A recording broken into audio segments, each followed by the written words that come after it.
উচ্ছৃঙ্খল জীবনের জন্য বরাবরই সমালোচিত স্পর্শিয়া গভীর রাতে মদ পান করে ফুল স্পিডে গাড়ি চালানোর জন্য গ্রেফতারও হয়েছিলেন এই নায়িকা। তবে এবার কলকাতায় অভিনয়ের জন্য আলোচনায় এসেছেন তিনি।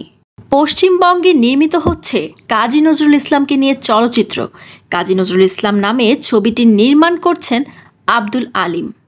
এতে কবির চরিত্রে অভিনয় করবেন ভারতের কিঞ্জল নন্দ, আর স্ত্রী নার্গিসের চরিত্রে অভিনয় করবেন ঢাকার অর্চিতা স্পর্শিয়া। গণমাধ্যমে ছবিতে অভিনয়ের খবর নিশ্চিত করেছেন স্পর্শিয়া নিজেই। তবে সিনেমাটি নিয়ে বিস্তারিত বলতে চাননি তিনি। তার ভাষ্যে এ প্রসঙ্গে এখনই কথা বলা নিষেধ। তবে এতটুকু বলছি, পরিচালকের সঙ্গে আমার কথা হয়েছে, আনুষ্ঠানিক ঘোষণা এলে পুরোটা জানতে পারবেন। তার ভাষায় বায়োপিক মানে তার জীবনের শেষ থেকে শুরুর জার্নি।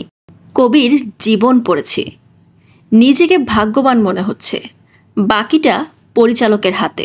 কাজী নজরুল ইসলাম এর চিত্রনাট্য লিখেছেন সৌগত বসু এবং ছবির সঙ্গীত পরিচালনা করবেন জয় সরকার। জানা গেছে চিত্রনাট্য নিয়ে এক অভিনেত্রীর সঙ্গে আলোচনা শেষ।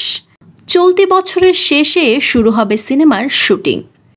বেপরোয়া গাড়ি চালানো এবং পুলিশের সঙ্গে অসদাচরণ করায় মধ্যরাতে মডেল অভিনেত্রী অর্চিতা স্পর্শিয়া ও তার বন্ধু প্রাঙ্গণ দত্ত অর্ঘ্যকে আটক করে ধানমন্ডি থানা পুলিশ।